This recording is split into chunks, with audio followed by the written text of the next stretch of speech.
France Culture. Le cours de l'histoire. Xavier Mauduit. Notre-Dame de Paris, un livre de pierre. C'est ce que nous apprenons dans un livre de Victor.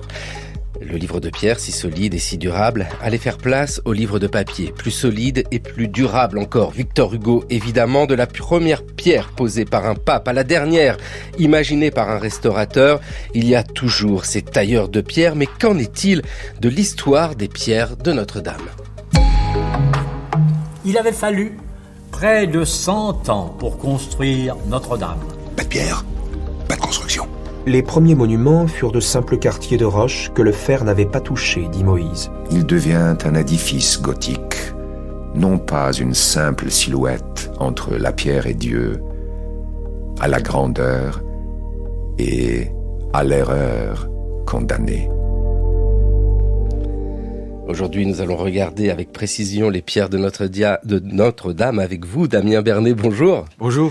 Et avec vous, Élise Bailleul, bonjour. Damien Bernet, vous êtes conservateur du patrimoine au musée de Cluny, vous êtes responsable des sculptures, les sculptures de Notre-Dame. Il faut le dire parce que nous imaginons bien sûr avec l'énorme chantier qui a eu lieu suite à l'incendie, une redécouverte complète de la cathédrale, les pierres de Notre-Dame ont toujours été étudiées. Il y a quelque chose de fascinant. Nous sommes dans un moment de cette très longue étude des pierres de Notre-Dame. Et oui, évidemment, il a fallu que Notre-Dame brûle pour qu'on regarde ça de manière renouvelée. On a toujours regardé les pierres de Notre-Dame, bien sûr, mais l'occasion est belle de regarder d'un peu plus près maintenant, aussi bien à Notre-Dame que dans les musées qui conservent des fragments de la cathédrale, comme le musée de Cluny en particulier. Oui, parce que la cathédrale est un peu partout, faut le dire, au musée de Cluny, au Louvre aussi. Au Louvre, dans le dépôt lapidaire de la cathédrale, ne l'oublions pas, au musée Carnavalet, Histoire de Paris, et à l'étranger également, en Amérique du Nord notamment. Ah bon ? C'est arrivé comment là-bas ? Ah, ça c'est le marché de l'art. D'accord. Ah bah dites donc, le puzzle est gigantesque. Et pour essayer de le reconstituer, ce puzzle, Élise Bailleul, bonjour. Bonjour. Donc maîtresse de conférence en histoire de l'art du Moyen-Âge à l'Université de Lille. Et vous êtes membre du chantier scientifique pour la restauration de Notre-Dame depuis 2019, depuis l'incendie. C'est quoi ce chantier scientifique ? Quelle était l'ambition dès le début ? Qu'est-ce qui a été mis en place autour de la reconstruction de Notre-Dame ? Alors dès le lendemain de l'incendie, en fait, des chercheurs, enseignants-chercheurs de tous horizons se sont mobilisés pour, voyant une opportunité certes malheureuse mais exceptionnelle s'ouvrir, eh bien on s'est tous mobilisés sous une forme ou sous une autre pour proposer nos services, proposer le résultat de nos recherches et proposer de consacrer des recherches à venir, tout simplement à une meilleure connaissance de Notre-Dame pour tout simplement aider à sa restauration.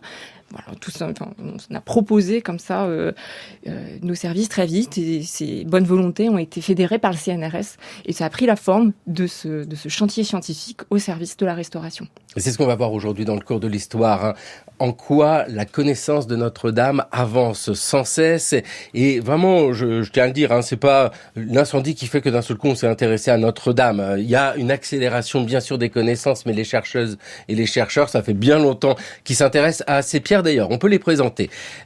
Qui sont ces pierres ? Elles viennent d'où ? C'est quel type de pierre à Notre-Dame ? Ce sont des pierres locales en fait, ce sont les pierres de Paris. Des carrières à ciel ouvert, des carrières souterraines, celles où on trouve aujourd'hui les catacombes. C'est de la pierre de la meilleure qualité possible. On est au cœur du bassin parisien, c'est du calcaire lutétien, dans une catégorie particulière qui est le calcaire parisien. Donc c'est un calcaire qui est relativement pauvre en fossiles pour les bancs les plus intéressants, notamment le liais, le clicard. Ce sont des noms d'ailleurs dont l'origine nous échappe en partie, mais qui désignent des qualités sonores, des qualités tactiles, un grain très fin qui se prête très bien à la sculpture. Il y a une connaissance charnelle de la pierre, on peut le dire, de la part de celles et ceux, et surtout ceux qui ont travaillé sur Notre-Dame. Cette pierre, elle est dure à tailler ? Alors ça dépend des faciès. Comme le dit Damien, il y a en effet ce calcaire, il est exploité sur deux niveaux et on a à disposition plusieurs qualités de ce calcaire du lutétien et voilà des différentes duretés, différentes C'est pas du granit quand même. Hein. Non, voilà, mais ça. Il y a des pierres comme ça qui sont en effet plus ou moins faciles à tailler. Ça se conserve bien, ces pierres d'ailleurs, ça passe le temps? Oui, bah la preuve en est que la plupart des sculptures des portails de la cathédrale sont toujours d'origine. Alors pour cela, évidemment, elles sont abritées dans la profondeur d'un ébrasement et l'architecture même est pensée pour préserver la pierre sculptée. Ensuite, on distribue la pierre aussi en fonction de ses qualités techniques au sein des différentes parties de l'édifice. Donc tout ça est très raisonné, très pensé dès l'origine. D'ailleurs, au moment d'étudier l'ensemble d'une cathédrale, il est possible de percevoir quelle pierre est utilisée, à quel endroit. Alors, on le voit bien, c'est une cohérence de pierre, parce que ça reste ce calcaire parisien, mais avec quand même des petites variations. Donc, c'est ici qu'on peut se dire, tiens, là, pour faire un pilier, on va plutôt utiliser tel calcaire, pour faire une sculpture, on va plutôt utiliser tel autre calcaire. Oui, en effet, les constructeurs du Moyen-Âge connaissent extrêmement bien les propriétés de chacun de ces bancs, chacun de ces faciès. Pour parler juste des voûtes, eh bien, ça va être une pierre plus tendre, plus légère, qui va être utilisée pour le remplissage des voûtes, tandis qu'on va réaliser les arcs, les ogives, avec une pierre plus dure. Donc, oui, en effet, il y a une très bonne connaissance des propriétés de ces différents faciès et on les utilise pour le meilleur usage. Damien Bernet, et puis la précision aussi est possible au moment de sculpter. C'est ça qui est fascinant, hein, c'est de la dentelle. En fait, il y a un croisement qu'on observe entre la qualité de la pierre. Quand on est dans les portails, il y a moins de fossiles parce que ça permet une qualité de surface accrue. Mais il y a aussi la question de la capacité du matériau, c'est-à-dire de l'épaisseur du banc de pierre. Le liesse est un banc qui excède rarement 40 cm d'épaisseur. Donc pour une statue dans un portail, c'est parfait. En revanche, pour une statue colossale, comme celle qui peuplait la Galerie des Rois, c'est insuffisant. Donc là, on a recours à des pierres beaucoup plus épaisses, à des bancs beaucoup plus importants. Et là, la qualité diminue légèrement. Donc il y a une corrélation entre les deux. Une corrélation qui était connue, ou pour le dire différemment, est-ce que l'étude réalisée depuis 5 ans sur Notre-Dame a permis de mieux cerner l'utilisation de ces pierres? Je pense par exemple aux voûtes qui se sont effondrées. Les voûtes, c'est haut, on n'a pas envie de les démonter, bah là elles sont tombées, donc on peut les regarder. Ah oui, tout à fait. Là, le simple fait de pouvoir observer les parements, d'observer les voûtes, ce qui n'avait pas été possible depuis des décennies. La simple observation directe permet d'en savoir plus. Les géologues ont pu effectuer une forme de cartographie aussi de ces différents faciès, ce qui n'a pas été fait pour les parties hautes, ce qui n'avait jamais été fait pour les parties hautes. Et rien que ça, c'est une nouvelle connaissance que l'on apporte. Rien que ça. Rien que ça, mais ce rien que ça est lourd de sens parce qu'on voit l'ampleur de cette avancée de la connaissance. Et c'est l'occasion de rendre hommage à la compétence des géologues, ingénieurs de recherche et d'études du laboratoire de recherche des monuments historiques qui ont mené cette cartographie dans des conditions souvent difficiles, juste après l'incendie, quand il a fallu encorder, monter très haut pour voir chaque pierre altérée par l'incendie afin de déterminer s'il était possible de la conserver ou de la déposer.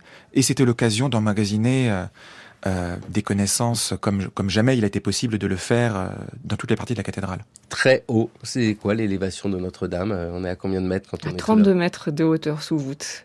Et c'est la cathédrale la plus haute, en tout cas en son temps, dans les années 1960, 1960-70, quand on conçoit ce projet architectural, c'est la plus haute. Alors on l'a un petit peu oublié, parce que évidemment les cathédrales, les grandes églises des générations suivantes l'ont surpassé, mais à ce moment-là, c'est un projet extrêmement ambitieux, et monter des voûtes à 32 mètres de hauteur, sur une telle largeur, c'est absolument inédit. Donc oui, nous, ça nous intéresse beaucoup. Comment ont-ils fait? Comment l'ont-ils prévu? Comment l'ont-ils réalisé? Ça, ce sont des questions qu'on se pose encore. Vous êtes là pour essayer de nous répondre, en tout cas des éléments de réponse dans le cours de l'histoire, parce que ça y est, nous avons notre pierre, ou plutôt nous avons nos pierres. Vous l'avez dit, ce ne sont pas exactement les mêmes pierres, plusieurs types de calcaire, des carrières, pas très loin de Paris. Les pierres arrivent à la cathédrale déjà taillées, déjà découpées, ou c'est au pied de la cathédrale que le travail a été réalisé? Alors ça, c'est quelque chose qui est assez difficile à définir. En revanche, on sait que ces blocs arrivent par voie d'eau, c'est quand même le système, mode de transport le plus économique, le plus pratique. Et en revanche, on sait que, comme le disait Damien tout à l'heure, les blocs capables ont une hauteur, des dimensions limitées, offertes par la puissance du banc. on peut imaginer que ce sont des blocs capables, voilà, de 40-50 cm environ de hauteur qui arrivent à pied d'œuvre, donc sur le chantier, qui sont ensuite taillés de manière assez opportuniste. On pense souvent cathédrale gothique, standardisation, optimisation des modes de taille et de mise en œuvre. Or, il apparaît que les tailleurs de pierre sont là assez opportunistes et vont utiliser le bloc d'origine au maximum de ses capacités, donc en réduisant les chutes, les pertes au maximum. Damien Bernet, vous êtes commissaire de la sublime exposition Faire parler les pierres, sculpture médiévale de Notre-Dame. C'est au musée de Cluny, le musée national du Moyen-Âge à Paris, avec ces pierres que nous voyons, que nous croisons quand nous visitons les monuments, qu'il est difficile de comprendre. Mais même pour les spécialistes, c'est difficile de comprendre une pierre. Et c'est pourquoi on est tellement content de pouvoir évoquer ces 5 années de recherche autour de Notre-Dame. Dans cette exposition-là, l'idée de pierres mises de côté parce que peut-être pas assez utilisables, ou alors de pierres qui ont été abîmées par le temps, doit être prise en compte. Comment on peut faire parler une pierre ? Comment on sait si c'est quelque chose qui a été écarté parce que pas très joli et puis ça ne fonctionnait plus, ou alors quelque chose qui a été un moment utilisé puis oublié ? En fait, on est tributaire de la connaissance du mode de découverte d'une pierre dans la cathédrale. À quel moment, pourquoi ? Parfois, ça nous échappe. Parfois, il faut renouer une trame effilochée, une trame mémorielle, quand l'information n'a pas été préservée. Et donc, pour ça, il faut faire parler les pierres elles-mêmes, quand il n'y a pas de documentation. Il n'y a pas d'archives pour la sculpture de la cathédrale au Moyen-Âge. Donc, qu'est-ce qu'il faut faire parler concrètement ? Eh bien, c'est l'altération. Quelle est l'histoire de la pierre au long cours? Pour ça, il y a des restaurateurs qui ont un œil particulièrement exercé. Il y a la présence ou l'absence de tels fossiles qui nous renseignent sur l'appartenance d'une pierre à un ensemble ou pas, en fonction du référentiel constitué par les géologues, justement. Donc ça, ce sont les géologues. Il y a ce qui se passe à la surface de la pierre, juste au-dessus, c'est-à-dire la polychromie, cette vêture colorée dont les sculptures des portails sont presque toujours dotées. Et ça, ce sont des chimistes. Ce sont des ingénieurs d'études spécialisés dans la polychromie, au LRMH, mais aussi au C2RMF, le Centre de recherche et de restauration des musées de France. Donc il y a plusieurs approches qui se combinent et qui nous permettent de compenser la lacune. On parle souvent de la nécessité d'un travail transdisciplinaire, du dialogue, mais là, Élise Bailleul, dans le chantier scientifique, c'est le quotidien, c'est l'évidence. Alors oui, dans le chantier scientifique, c'est le quotidien, mais pour beaucoup d'entre nous, c'était une première expérience de pluridisciplinarité à cette échelle. Et ça a été, à mon sens, l'un des grands apports en fait de ce chantier scientifique, ça a été de faire travailler très naturellement et vraiment de concert des spécialistes de différentes disciplines qui n'avaient pas souvent travaillé ensemble. Et ça a été vraiment une grande richesse de tous se rencontrer sur un seul et même objet d'étude. C'est pour ça vraiment une expérience extrêmement riche. Avec ce chantier, parce que nous avons nos pierres de la carrière, nous les avons taillées, dégrossies avec un doute pour savoir si c'est fait à la carrière ou si c'est fait au pied de la cathédrale. Et puis quand même, il y a une image qu'il faudrait effacer de notre tête, ce serait un espace vierge, là où jaillit la cathédrale. Il y avait déjà plein de choses, il y avait déjà plein de pierres sur ce lieu. Donc tout ça, c'est à prendre en compte pour essayer de comprendre Notre-Dame. Mais effectivement, il y a un exemple qui est tout à fait intéressant. En 1982, on apporte le chauffage urbain dans la cathédrale. Donc on creuse des tranchées, on dégarnit la base des piliers et on se rend compte que sous ces piliers du tout début du XIIIe siècle se trouvent en remploi, en réutilisation, des fragments antérieurs, des fragments qui remontent peut-être à une cathédrale antérieure ou à d'autres édifices qui environnaient le monument, au moins au milieu du XIIe siècle. Et cette histoire de strates nous renseigne sur le fait que, évidemment, rien ne se perd, mais nous permet aussi de faire ressurgir les éléments de monuments disparus et qui font partie de la chair même de la cathédrale actuelle. Ah oui, c'est ça, c'est pas Notre-Dame seule, c'est Notre-Dame avec l'histoire de ce qui était là. J'avais envie de dire avant, mais ça reste présent, c'est intimement lié à Notre-Dame. Oui, c'est vraiment l'addition de toutes les églises qui se sont succédées sur ce site, puisque en définitive, quand on parle d'approvisionnement en pierre, on pense tout de suite approvisionnement en nouvelles pierres. Mais il ne faut pas oublier que les édifices précédents ou adjacents sont réutilisés. Ils sont certes détruit, mais détruit au fur et à mesure, et réutilisé dans le bâtiment nouveau. Et ça, c'est quelque chose qu'on a tendance à oublier, c'est-à-dire qu'on va garder la cathédrale en fonction le plus longtemps possible, et donc le chantier va procéder par enveloppement, par remplacement d'une partie, etc. Et tout ça, on pense rarement chantier de destruction, et pourtant il accompagne vraiment au plus près le chantier de construction. Destruction, c'est-à-dire que l'ancien bâtiment devient quelque part une carrière, et aussi une source de sculptures, par exemple. On ne détruit pas les sculptures, on peut les réemployer, on peut les retrouver dans Notre-Dame. C'est très beau et c'est très émouvant d'avoir cette lecture-là, de se dire telle sculpture était prévue pour un autre monument. Il y a un exemple qui est vraiment remarquable, c'est celui du portail de droite, quand on regarde la façade occidentale, quand on est sur le parvis, qui est le portail Sainte-Anne.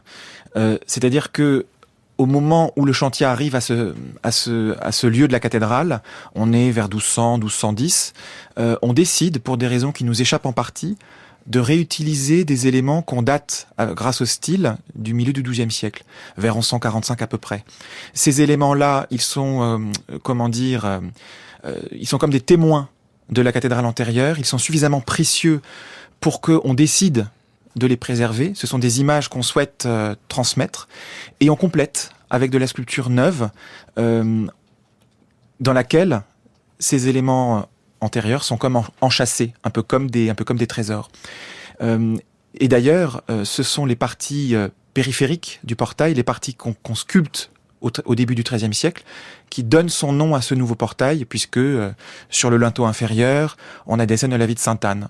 C'est bien un portail de la Vierge en réalité, puisque c'est l'effigie de la patronne de la cathédrale, de Notre-Dame, qui figure sur le tympan, qui est la pièce maîtresse de l'ancien portail démonté et qu'on réinjecte dans le nouveau portail. Et puis dans ce qui reste, il y a aussi les fondations. Donc désormais, quand on est face à Notre-Dame, c'est le portail qui est à droite, côté tout à droite. Oui. Voilà, on va se dire, côté celui-là, gauche. il était pas là avant. Il est réemployé. Puis il y a toutes les fondations aussi. Ça, on ne le voit pas parce que c'est sous le sol.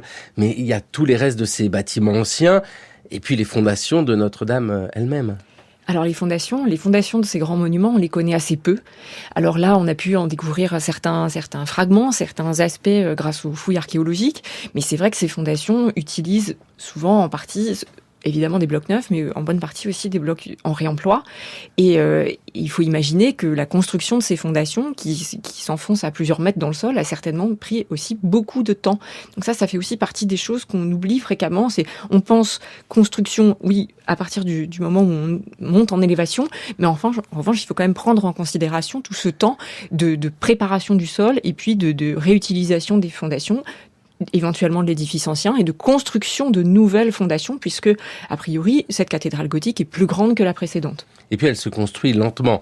On ne peut pas imaginer Notre-Dame comme un tout. Entre la première pierre et puis la dernière, il se passe plus d'un siècle, hein, c'est à peu près cela. Oui, peut-être un petit peu moins d'un siècle si on considère que le chantier démarre dans les années 1160 et qu'on construit les tours de la façade occidentale dans les années 1240. Mais il y a en plus, tout au long du chantier, des modifications, des reprises, alors sans doute aussi des pauses. Et ça, c'est un petit peu notre travail d'essayer de préciser ces séquences et la chronologie relative de tout ça. Comment on peut le voir, ça ? Alors ça va se voir. Enfin, on peut le sentir en observant justement l'appareil, c'est-à-dire les murs, les voûtes, et en observant l'évolution de la manière dont sont mises en œuvre ces pierres. Quels sont les outils utilisés pour la taille de ces pierres ? Est-ce que leur usage évolue au fil du chantier ? On peut également le percevoir en observant le décor. Est-ce que le décor évolue lui-même au fil du chantier ? Le plan des piles, les mesures, par exemple, ce qu'on appelle la métrologie, l'étude tout simplement des mesures de différents éléments. Et ils se répètent, et puis à un moment, il y a une différence de mesure. Tiens, on va trouver par exemple des ogives un petit peu plus étroites à partir de tel endroit. Donc ce sont des choses qui ne sont pas forcément visibles à l'œil nu, mais qui, à partir du moment où on procède à un examen rapproché et direct, c'est-à-dire vraiment directement avec les yeux, eh bien ces choses commencent à parler. Puis surtout que c'est démonté. Enfin, l'incendie a démonté ces ogives et ces voûtes. Le puzzle, nous le connaissions fait. Là, il est défait. Alors, quelque part, il faut le refaire, mais le fait d'avoir les pièces séparées, ça permet aussi de mieux comprendre comment cela a été construit. Alors là, c'est vrai que pour les voûtes, ça a été, c'est particulièrement vrai, puisque la flèche, dans sa chute vers l'ouest, a entraîné l'arc doubleau qui séparerait maintenant la dernière de l'avant-dernière travée du vaisseau central. Et cette voûte médiévale n'avait jamais été vue en pièces détachées depuis le XIIIe siècle finalement. Et l'observation de ces voussoirs, de ces claveaux, donc de ces pièces détachées, nous a permis de faire des observations tout à fait inédites et d'en savoir beaucoup plus sur finalement toute la manière dont on a pu construire cette voûte. Donc c'est certes un exemple, une partie du puzzle qu'on a pu observer, mais ça nous renseigne bien plus largement sur les modes constructifs de ce type de voûte exceptionnelle. Nous parlons de pierre, nous parlons de cet élément d'une cathédrale. Cathédrale, c'est un livre de pierre. Il y a quelque chose presque de charnel avec Notre-Dame et on voit bien l'émotion gigantesque liée à ce qui s'est passé pour l'incendie et puis plus globalement à Notre-Dame et notre histoire. Mais c'est une histoire aussi très incarnée, ne serait-ce que par les tailleurs de pierre. Il existe gravés sur les piliers du bas-côté sud de la cathédrale de Notre-Dame des signes de tailleurs de pierre ou signes de tâcherons. Ces signes gravés témoignent de la vie et de l'activité des ouvriers qui ont construit ces cathédrales. Les tailleurs de pierre étaient payés soit à la journée, soit à la tâche ou à la pièce. Chaque tailleur de pierre devait posséder un signe distinctif qu'il devait graver sur l'une quelconque des faces de la pierre taillée lorsqu'il était employé à la tâche. Ces signes sont parfois des figures géométriques, des triangles, des pentagones, des instruments de travail, des pioches, des marteaux, des caractères de l'alphabet. Le tailleur de pierre mettait très souvent la première lettre de son nom. Et ces signes avaient l'avantage de nous permettre de parfois suivre les ouvriers d'un chantier à l'autre. Mais il existe également des signes de carrière qui permettaient aux ouvriers de reconnaître les pierres de telle carrière pour que l'on puisse construire un mur avec les pierres d'une même carrière pour avoir un tassement homogène. Il existe également des marques de position. Lorsqu'on devait procéder à un assemblage un peu compliqué de pierres, l'appareilleur donnait des instructions précises aux tailleurs de pierre afin que ces derniers gravent de telle et telle manière les différents blocs de l'assemblage prévu. Ainsi, les maçons pouvaient-ils, le moment venu, placer correctement les pierres les unes par rapport aux autres avant de les sceller. Ces signes, d'ailleurs, n'étaient pas visibles au Moyen-Âge, car comme on sait, les églises étaient peintes, et la peinture a longtemps recouvert ces signes. Nous étions en 1959 avec le médiéviste Jean Gimpel. On va voir comment on le prononce de manière précise. Non, mais qui nous évoquait ici les tailleurs de pierre, avec tous ces éléments de la taille des pierres et quelque chose. Alors moi, j'étais toujours fasciné avec les guides conférenciers qui nous expliquent regardez ici, on voit le signe du tailleur de pierre et je l'ai tant et tant répété. Et c'est très juste. Mais le signe n'était pas fait pour être vu. En fait, tout était recouvert. Il y avait un enduit souvent par-dessus, il y avait des couleurs. Il y avait de la couleur, beaucoup, mais concentré sur des parties qu'on voulait mettre en valeur particulièrement. Les grands ensembles sculptés, les portails, la galerie des rois sont polychromés, avec des couleurs très vives. Les retables, le mobilier liturgique dans la cathédrale, le jubé, la clôture qui sépare les fidèles du clergé entre le chœur et la nef, étaient polychromés et on l'a découvert, on l'a constaté récemment à l'occasion de la découverte archéologique d'un millet de fragments du jubé à la croisée du transept de la cathédrale. En revanche, si l'élévation intérieure de la cathédrale était revêtue d'un faux appareil, c'est-à-dire d'un enduit, les murs extérieurs de la cathédrale, eux, étaient nus. Je pense qu'il est raisonnable de le penser. Alors en tout cas, pour les murs extérieurs au XIIe siècle, vraiment, les fragments les plus anciens nous laissent penser qu'en effet, il n'y avait pas d'enduit. En fait, pour les éléments de parement les plus anciens, vraiment pour cette deuxième moitié du XIIe siècle, on n'a pas de fragments d'enduit, en effet, et puis surtout le soin apporté à la taille de la pierre et à la manière dont sont beurrés et incisés les joints nous laisse penser que voilà, en cette fin de XIIe siècle, on accorde vraiment un soin particulier, une esthétique particulière au traitement de la pierre et de la pierre nue. Donc, il ne faut pas nécessairement penser la pierre systématiquement recouverte d'un enduit ou d'un badigeon très épais, etc. Il faut bien sûr imaginer une répartition. En effet, on souligne les traits, les lignes de force de l'architecture avec certaines couleurs, avec certains décors, la sculpture aussi, etc. Mais c'est vraiment une répartition, je pense, très nuancée qu'il faut maintenant imaginer une répartition très nuancée de la couleur et des enduits dans l'édifice. Oui, parce que la couleur était connue. Là encore, ce n'est pas une révélation de se dire que nos cathédrales étaient colorées sur des endroits précis. Damien Bernet, ici, cette connaissance des pierres de Notre-Dame, et vous travaillez pour le musée de Cluny, qui conserve des pierres de Notre-Dame depuis très longtemps, c'était quelque chose de connu. Qu'est-ce que les études depuis 5 ans autour de Notre-Dame et des travaux pour la reconstruction ont permis de mieux saisir sur cette couleur ? C'est vrai que la polychromie a toujours été vue, mais pas forcément prise en compte, comme elle l'aurait mérité. Alors bien sûr, il y a une amélioration des techniques d'analyse, d'investigation, qui nous permet aujourd'hui d'aller beaucoup plus loin à partir de vestiges très ténus. Mais on est aujourd'hui très conscient de la nécessité de préserver l'information avec un très grand soin. Je vais prendre un exemple. Viollet-le-Duc dépose au milieu du XIXe siècle, pendant les travaux de restauration de la cathédrale, des éléments du linteau, c'est-à-dire de la pierre transversale qui porte le tympan, du portail central de la façade occidentale. Ces éléments sont au musée de Cluny, depuis donc un siècle et demi. À l'occasion de leur dépose, ils étaient exposés très haut, pour études et pour restauration, on s'est aperçu que la polychromie dépassait par son degré de conservation, ce qu'on imaginait jusque-là. C'est le nettoyage des blocs qui nous a permis d'avoir accès à cette polychromie. Et en regardant de manière très précise la manière dont les choses se passent, on s'aperçoit qu'il y a bien sûr des couleurs de fond, des aplats monochromes, avec des alternances de couleurs très efficaces, très vives, par exemple des rouges, et puis des verts, et puis de nouveau des rouges, donc des couleurs opposées, sur le cercle chromatique, dont on s'imagine ce qu'on voyait depuis le parvis, quelque chose de très fort. Mais l'information qui venait se superposer à ces couleurs de fond, c'est-à-dire des rehauts, des glacis, donc des couches translucides, est en grande partie détruite par les intempéries. Mais on aperçoit malgré tout des vestiges qui nous renseignent sur le degré de sophistication de cette polychromie. Par exemple, des dégradés.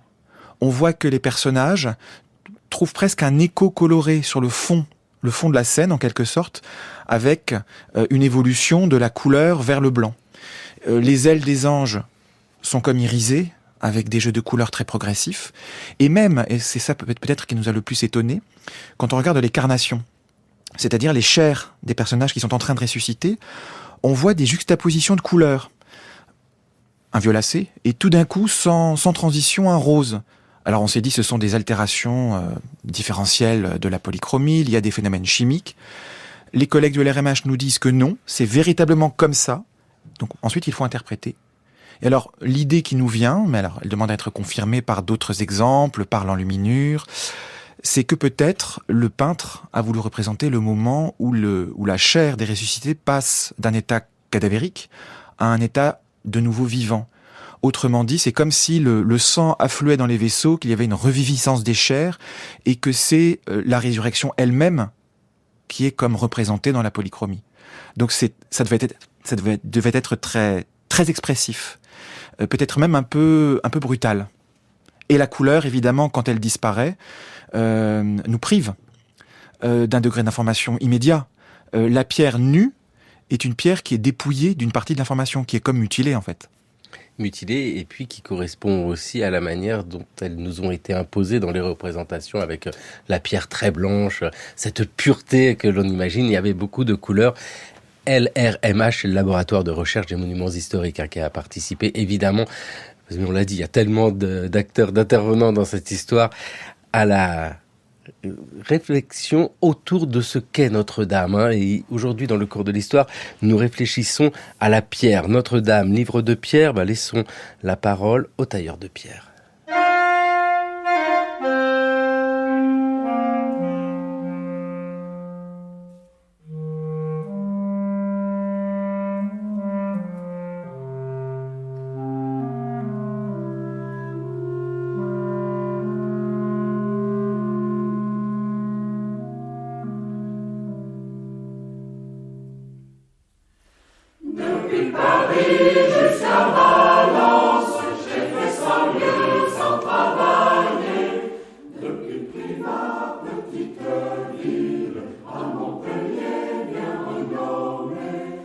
Tout en entrant dans la ville, j'entends les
Chant des compagnons du Tour de France. Ici sont les tailleurs de pierre dans le cours de l'histoire sur France Culture.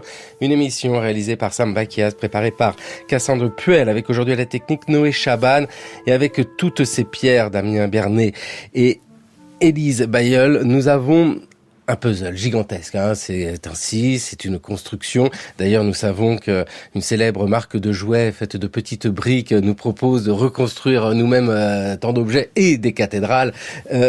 Mais là, la question prend tout son sens au moment de la découverte du jubé. Alors déjà, on peut peut-être rappeler ce qu'est le jubé dans une église, dans une cathédrale. C'est quoi ? Un jubé, c'est un mur, c'est une barrière symbolique, physique, visuelle, qui sépare deux espaces de la cathédrale. À l'est, le chœur, le sanctuaire, où se réunit le clergé, et puis à l'ouest, la nef, avec le peuple, en fait, le peuple des fidèles. Ce mur, il est revêtu d'images tournées du côté des fidèles. C'est aussi une plateforme sur laquelle le clergé monte pour faire des proclamations, pour chanter. Donc évidemment, c'est une relation qui est très verticale, puisqu'on est au sommet d'un mur et qu'on s'adresse à des gens qui sont en contrebas. Des images faites de pierre. On le connaissait, le jubé, évidemment, on le connaissait. Enfin, on le connaissait, on savait qu'il avait existé. Là-dessus, il n'y a pas de problème. Il y a des représentations, d'ailleurs, précises du jubé ancien, tel qu'il était avant. Sa destruction, c'est le XVIIIe siècle. Hein. Non, très peu. C'est comme une silhouette fantomatique, au fond de vue perspective du XVIe siècle. Et le jubé commence à être représenté pour ce qu'il est, au moment où en fait il a déjà été modifié à l'époque baroque, au XVIIe siècle. Ce qui fait que le jubé médiéval, on n'est pas en capacité de reconstituer son rythme, son apparence générale. C'est vraiment un spectre. Mais en revanche, il était connu parce qu'il y a eu des travaux à Notre-Dame depuis bien longtemps, et notamment ceux de Viollet-le-Duc. C'est à quel moment d'ailleurs qu'on retrouve des éléments de ce jubé qui a été détruit à la masse, hein, faut le rappeler. Oui. On est au milieu du 19e siècle, on est dans les années 1850, 60. C'est assez mystérieux puisque Viollet-le-Duc voit bien les fragments du jubé, il les identifie. Ça n'est pas ce qui l'intéresse au premier chef puisqu'il n'a pas pour mission de reconstruire le jubé. Donc il met les éléments dans un coin, ça va devenir le dépôt lapidaire, malheureusement en plein air, donc les éléments sont dégradés par les intempéries. Le Louvre en préserve une partie lorsque des éléments sont transférés dans le palais à la fin du XIXe siècle. Et puis le reste, malheureusement, finit de fondre avant d'être mis à l'abri dans le dépôt lapidaire dans les années 1970. Il y a quand même une question qui est... Bon, un jubé, d'accord, c'est un élément que l'Église décide de supprimer. Mais alors, c'est de la pierre quand même, sans doute des tonnes de pierre. Pourquoi l'avoir laissé sur place ? Parce que d'habitude, quand on fait un chantier, on paye l'évacuation des gravats. Et là, non, ils l'ont laissé sur place. On le laisse sur place. Disons que l'évolution de la liturgie, et puis le fameux vœu de Louis XIII, c'est-à-dire qu'il s'agit de réaménager le sanctuaire, rend nécessaire la destruction de ce mur. Mais dans un édifice religieux, les images, elles sont consacrées. Elles ont été affectées au culte. Donc il n'est pas question de s'en débarrasser comme de vulgaires matériaux de construction, de les passer au four à chaud par exemple. On les enterre sur place.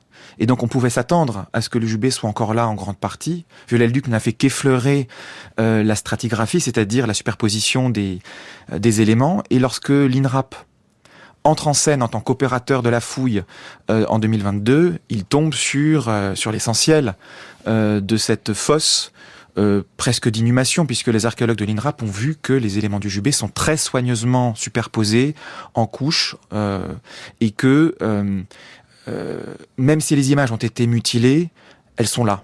Elles sont préservées avec beaucoup de soin. Oui, c'est ce paradoxe, parce que détruit à coups de masse et bien abîmé pour certaines, et dans le même temps préservé et enterré dans la cathédrale. Qu'est-ce qu'il reste de ce jubé, Élise Bailleul ? Ça ressemble à quoi en fait ces éléments ? Parce que on n'a pas de grosses pièces. Il y a de toutes les tailles en fait. C'est ça, il y a quelques grosses pièces et des tout petits fragments. C'est plus de 1000 fragments aujourd'hui qui ont été mis au jour, qui sont actuellement en cours de restauration, en tout cas de stabilisation. pour ensuite être étudié. Et donc, en effet, il y a des fragments qui suggèrent le côté monumental de cette clôture, et puis d'autres qui va être plus difficile de faire parler, je pense. Mais en effet, on a quand même au moins une très très bonne idée, une très bonne évocation de la qualité de cette sculpture, qui est vraiment un des chefs-d'œuvre de la sculpture des années 1230, avec une polychromie encore très vive. Enfin, je pense qu'en termes d'évocation, on arrive quand même à un degré assez fidèle aujourd'hui, une bonne connaissance, en tout cas inédite, de ce qu'était cette clôture de chœur.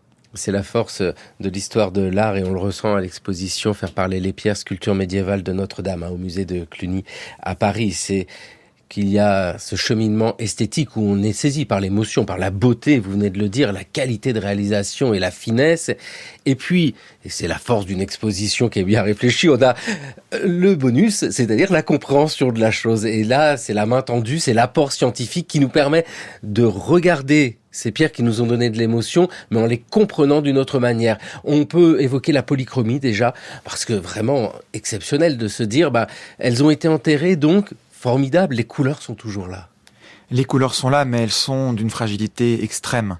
C'est-à-dire que le liant, ce qui donne la substance de la polychromie, c'est désagrégé dans le contexte d'enfouissement. Et alors, il reste les pigments à la surface de la pierre, mais toucher avec un gant, par exemple, la polychromie, c'est risquer un transfert de matière sur le gant. C'est un processus qui est presque immédiat. Et donc, pour la préserver pour la génération future, il a fallu la stabiliser. C'est-à-dire confier à un groupe de plusieurs dizaines de restaurateurs pendant une année le soin de la refixer à la surface de la pierre. Dès lors que ce travail est fait, on peut envisager de manipuler les éléments avec des soins infinis évidemment, pour les numériser. Et cette numérisation débouchera sur une reconstitution virtuelle de ce mur, et peut-être même un jour d'une reconstitution physique. Mais ça, c'est une autre histoire. L'Institut national de recherche archéologique préventive, l'INRAP, a été appelé parce que nous sommes dans l'urgence à ce moment-là. L'idée n'est pas de fouiller Notre-Dame pour fouiller Notre-Dame. Pourquoi l'INRAP intervient d'ailleurs après l'incendie ? Pourquoi creuser ? Parce que faut aller vite là. On est dans le cadre d'un chantier de restauration. Et l'établissement public chargé de ce travail souhaite reconstruire la flèche. La flèche qui s'est effondrée pendant l'incendie. Et pour cela, il a besoin de monter un échafaudage gigantesque qui pèse plus de 500 tonnes. Alors évidemment, un tel poids, on le sait, va compacter les couches archéologiques. Il s'agit donc d'une fouille d'archéologie préventive, qui est un sauvetage en réalité. Et donc l'INRAP opère dans un périmètre qui est très restreint, une centaine de mètres carrés, à la croisée du transept, à la rencontre des deux bras de la cathédrale. Et il tombe sur des sépultures, dont on a beaucoup parlé, et il tombe aussi, et peut-être surtout, sur cette fosse où se trouvent les fragments du jubé. Et ça, bien sûr, ça fait immédiatement la sensation, parce que faut quand même le rappeler, Élise Bailleul, dans cette histoire-là, la recherche n'est pas celle de l'immense découverte. Le chantier est l'occasion d'affiner les connaissances, d'aller plus loin pour saisir Notre-Dame de Paris, et surtout une cathédrale, comment ça fonctionne. Alors, en parallèle, il y a des grandes découvertes. C'est formidable, mais c'était pas ça le moteur premier. Non, bien sûr, évidemment, on ne commence pas une recherche en se disant je cherche l'événement, je cherche le scoop. Non, pas du tout. On a surtout cherché à avoir une toute petite place sur les échafaudages, évidemment, en priorité. Ce sont les ouvriers, les compagnons qui œuvrent à la restauration, qui avaient bien sûr la priorité sur ces échafaudages, mais le but était de pouvoir accéder au plus près des élévations, des voûtes, du décor sculpté, de tous les éléments qui composent cette cathédrale, parce que paradoxalement, elle était relativement mal connue. C'est-à-dire que quelques études au XXe siècle, dans les années 20, dans les années 80, qui ont bien sûr éclairé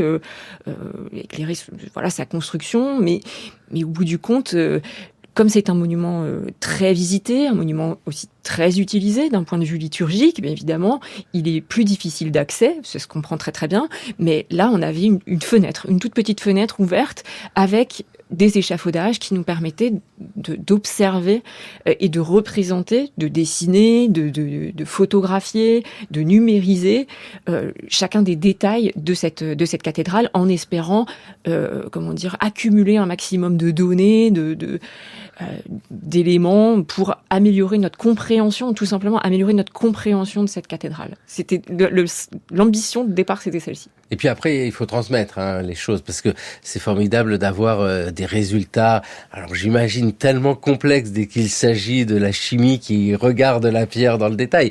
Mais c'est cela, grâce aux spécialistes, qui permet de comprendre ce qu'est la cathédrale. Et puis quand même, il y a la découverte, il y a la surprise, l'émotion pour l'archéologue, ça c'est certain, mais alors l'émotion aussi pour les médias.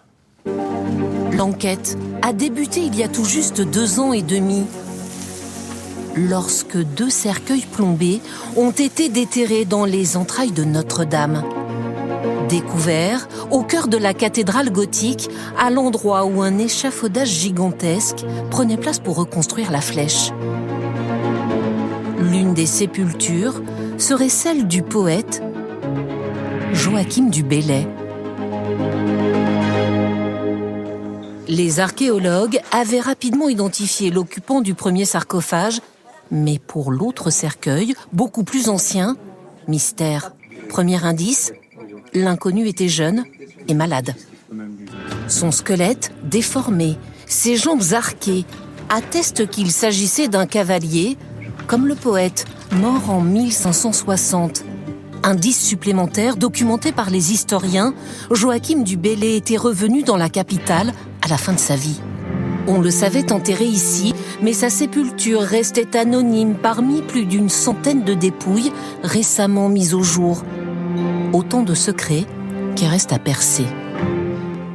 Sur France 24, en 2024, le curseur est poussé loin dans la narration autour de la découverte de Joachim du Bellay, le poète, enterré à Notre-Dame. Avec tant et tant de questionnements, c'est pour cela qu'il faut bien indiquer sur les cercueils qui est la personne. Ils l'ont fait pour des chanoines, c'est formidable parce qu'au moins, il n'y a pas de doute. Pour le reste, après, tant de discussions.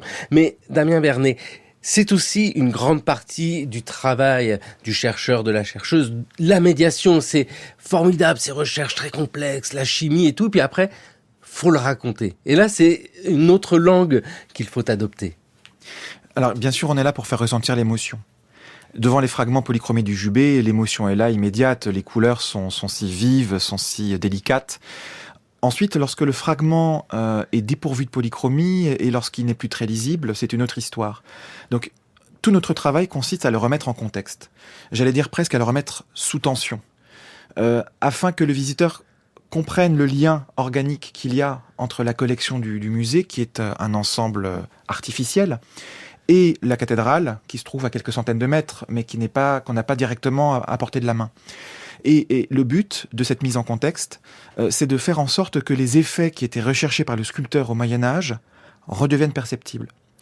Donc longtemps, les fragments sculptés ont été soclés, c'est-à-dire montés avec des supports en pierre ou en métal, qui tendaient à le présenter de manière très frontale, très symétrique. Mais on a fini par se rendre compte que c'était une façon de les neutraliser presque. Parce que le mouvement était comme contredit par cette frontalité liée à la muséographie contemporaine. Et donc, le travail consiste à affranchir les sculptures, vraiment à les libérer de cette gangue intellectuelle, aussi bien qu'une gangue physique, ce qui permet de les rendre disponibles pour les restaurateurs, pour les analystes. Donc, on crée du frottement entre des regards qui sont très avertis pour créer du sens, pour faire émerger un sens nouveau, du point de vue de la recherche scientifique, mais aussi du point de vue de la manière de montrer. Et dans l'exposition, à chaque fois qu'on l'a pu, on a essayé de restituer le mouvement avec des montages métalliques qu'on appelle des soclages, et qui montrent que telle tête était tournée sur le côté, qu'elle regardait vers une direction précise, qu'elle offre vers le parvis une joue qui est lessivée, qui a perdu son épiderme, parce que les intempéries ont dégouliné sur la joue en question. Donc, ça n'a l'air de rien dit comme ça, mais ça nous renseigne sur les interactions entre statues, entre les statues et les gens sur le parvis, nos devanciers au XIIe, au XIIIe siècle. Et donc c'est toute une archéologie du regard aussi, qui émerge en plus de cette archéologie de la matière. Et une archéologie du geste, j'imagine, Élise Bailleul, que quand vous êtes au plus près de la manière dont a été montée une voûte, vous retrouvez le geste du tailleur de pierre, peut-être parfois les difficultés auxquelles il a été confronté, comment il a cherché à les contourner. Il y a ça aussi, c'est que entre ce tailleur de pierre du XIIIe siècle et vous, il n'y a pas grand monde en fait.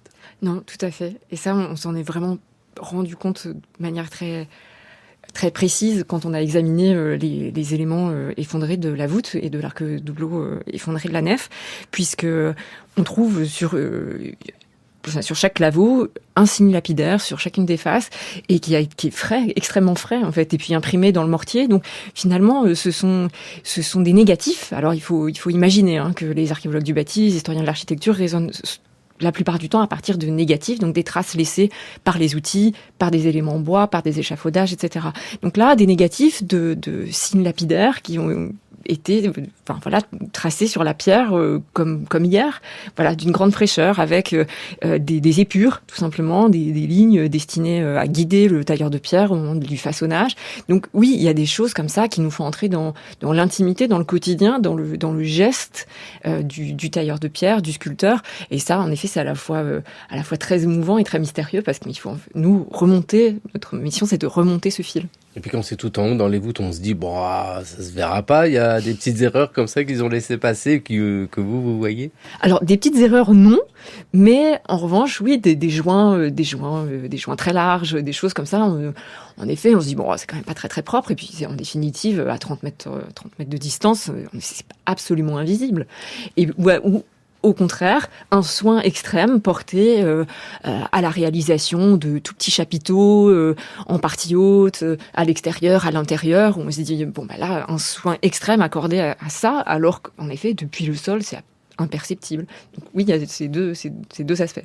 Cette histoire que nous racontons, en fait, ce sont des histoires humaines, des histoires scientifiques, tout cela autour de la pierre, parce que la cathédrale elle-même nous raconte des histoires. Chacun des 3 portails de Notre-Dame de Paris a une signification. Le portail de gauche est considéré comme le portail de l'astrologie. C'est en effet celui dans lequel figurent tous les signes du zodiaque. Le portail central est dominé par la figure du Christ en majesté, au trumeau, sous lequel se trouve un médaillon, une figure féminine, tenant à la main 2 livres, un livre ouvert et un livre fermé, et ayant devant elle une échelle comportant 9 échelons.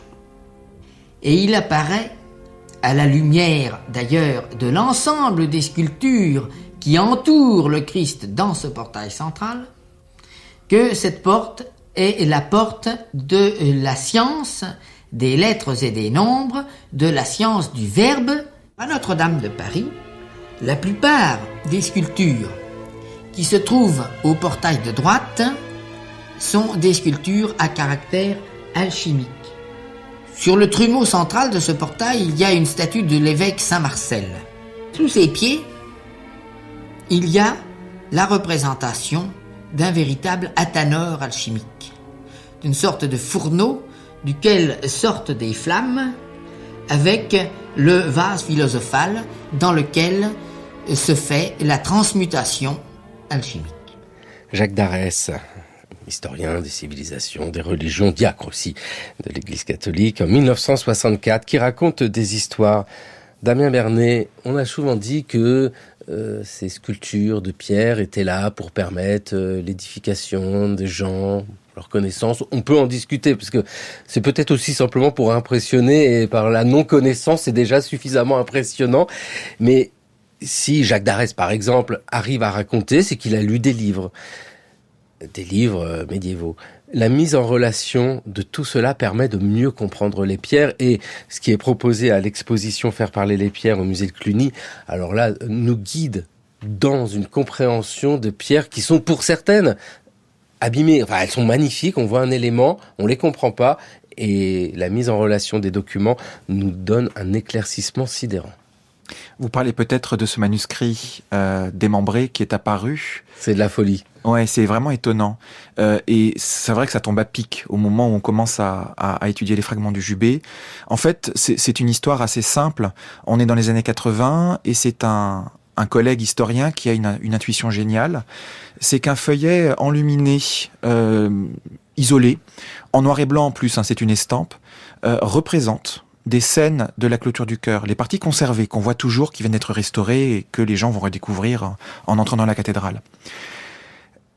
Indépendamment, la recherche anglo-saxonne recense les feuillets d'un manuscrit démembré par dizaines.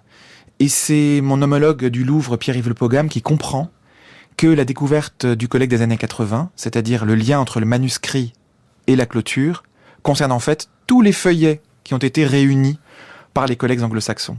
Autrement dit, on a là un livre de parchemin, datable des années 1340, au moment où l'on achève la clôture, qui est une espèce de livre mémorial qu'on comprend assez mal parce qu'il n'a pas d'équivalent, mais qui, à l'instant T, représente, dans une mise en page de manuscrit, avec 4 vignettes par page, la totalité des scènes, non seulement des parties conservées de la clôture, mais aussi des parties disparues, notamment la partie qui tourne à l'est et qu'on a détruite pour aménager le Louis XIII, et même le Jubé, qui lui est un ouvrage antérieur d'un siècle, puisqu'on est dans les années 1230. Autrement dit, les feuillets de ce manuscrit vont nous permettre de comprendre, alors non pas dans le détail la composition, puisqu'il y a des petites différences, mais la succession des images, puisque c'est ça que le livre enregistre. Le récit de Pierre, dans un récit qui est adapté à la mise en page d'un parchemin. Et ce qui est tout à fait fascinant, c'est que les légendes qui viennent élucider les scènes, les légendes peintes dans le manuscrit, reprennent à la lettre près les quelques légendes que l'on a dans le dépôt lapidaire de la cathédrale pour les scènes disparues de la clôture. En français qui plus est. C'est-à-dire tourné vers le déambulatoire où circulaient les fidèles, comme si les chanoines, qui contrôlent tout dans la cathédrale, avaient souhaité s'adresser au nombre le plus large.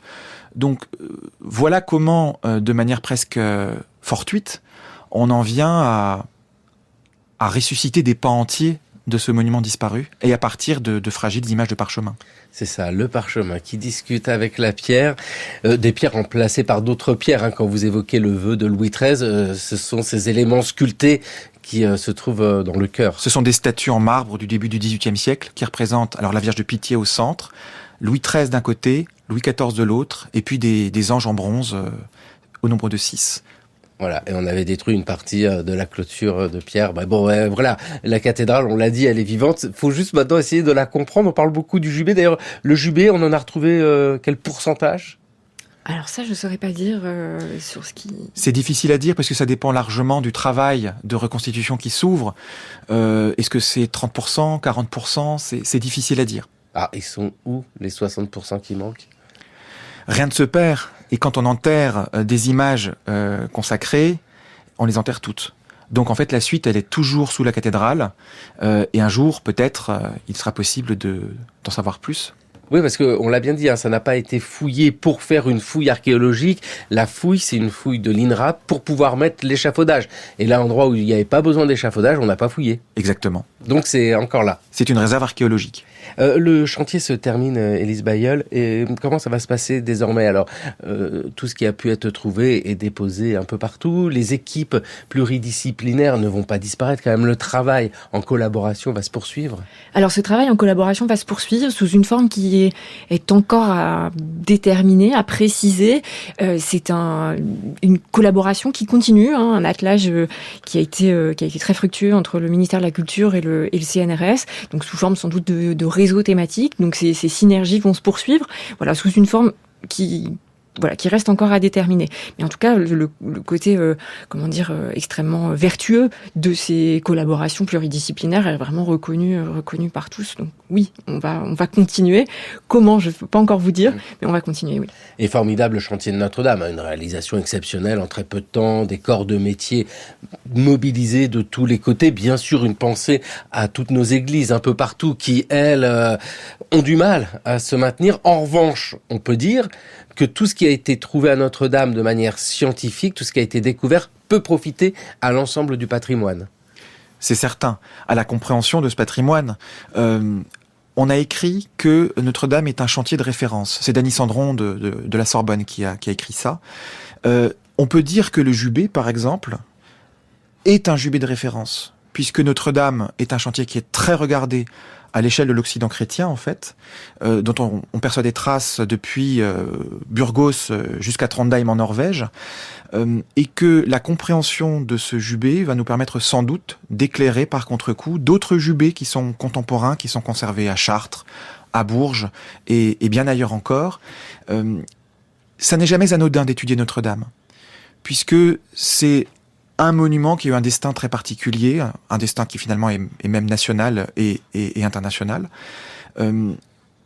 Notre-Dame innove en permanence. On le voit dans le traitement des images, on le voit dans, et Élise pourrait en dire un mot, dans la finesse des voûtes par exemple. C'est un laboratoire permanent. La finesse des voûtes, et qui tiennent, hein, parce que petite pensée pour Beauvais qui s'effondre un peu plus tard. Non, mais voilà, Notre-Dame, c'est une prouesse. Exactement. Alors, la finesse des voûtes, mais pas seulement, c'est tout le système d'équilibre. Comment on fait tenir cette structure basilicale en pierre au XIIe siècle, comment on la conçoit. Eh bien ça, c'est tout ce qu'on va apprendre de nouveau. Donc en effet, il y a finesse des voûtes, mode de contrebutement, tout ça, toutes ces connaissances qu'on va accumuler sur la manière dont on a pu construire et concevoir Notre-Dame de Paris va nous permettre de mieux comprendre à la fois les édifices contemporains, dont certains sont conservés en Île-de-France, etc., mais aussi les édifices antérieurs et postérieurs. Rien que sur l'épaisseur des voûtes, les voûtes effondrées nous ont permis de prendre des mesures directes et de nous étonner de l'extrême minceur des voûtes, en particulier du chœur. Combien de centimètres ? Entre 12 et 15 centimètres. Ah, c'est extrêmement mince. Et donc, cette observation directe nous a permis de nous rendre compte qu'on avait très peu de mesures fiables, tout simplement pour mettre en relation. Très bien, se dire, elles font entre 12 et 15 centimètres, ça nous semble très très mince, mais qu'en est-il ailleurs ? Et c'est vraiment ce cercle vertueux de commencer à aller chercher aussi d'autres mesures pour comparer, pour mettre en perspective, pour mieux comprendre les données qu'on a pu observer à Notre-Dame. Donc finalement, les apports scientifiques sont évidents, hein, c'est vrai, aujourd'hui sur Notre-Dame de Paris, mais à mon sens, les apports scientifiques qui seront plutôt à mesurer dans quelques années, quand toutes les données récoltées auront pu être tout simplement mise en perspective avec tout le reste. Ça, c'est vraiment très prometteur. Le chantier n'est donc pas terminé. Non. Tant mieux d'ailleurs, parce que c'est ça qui est passionnant. C'est de voir comment les choses avancent. Merci beaucoup à tous les deux, Élise Bailleul et Damien Bernet. Il y a l'exposition, bien sûr, Faire parler les pierres. C'est au musée de Cluny à Paris. Et puis, il y a le catalogue associé aux expositions. Et en l'occurrence ici, le catalogue est un livre qui se suffit en lui-même. Non, il est magnifique. Très beau travail d'édition sur ces sculptures médiévales de Notre-Dame. Merci beaucoup à tous les deux. On va tailler quelques pierres, là, vite fait. C'est parti. C'est parti. Aïe. C'était le cours de l'histoire sur France Culture, une émission préparée par Raphaël Laloum, Jeanne Delecroix, Jeanne Copec, Chloé Rouillon et Maïwen Guizou. Le cours de l'histoire est à retrouver, à podcaster sur notre site franceculture.fr et l'appli Radio France.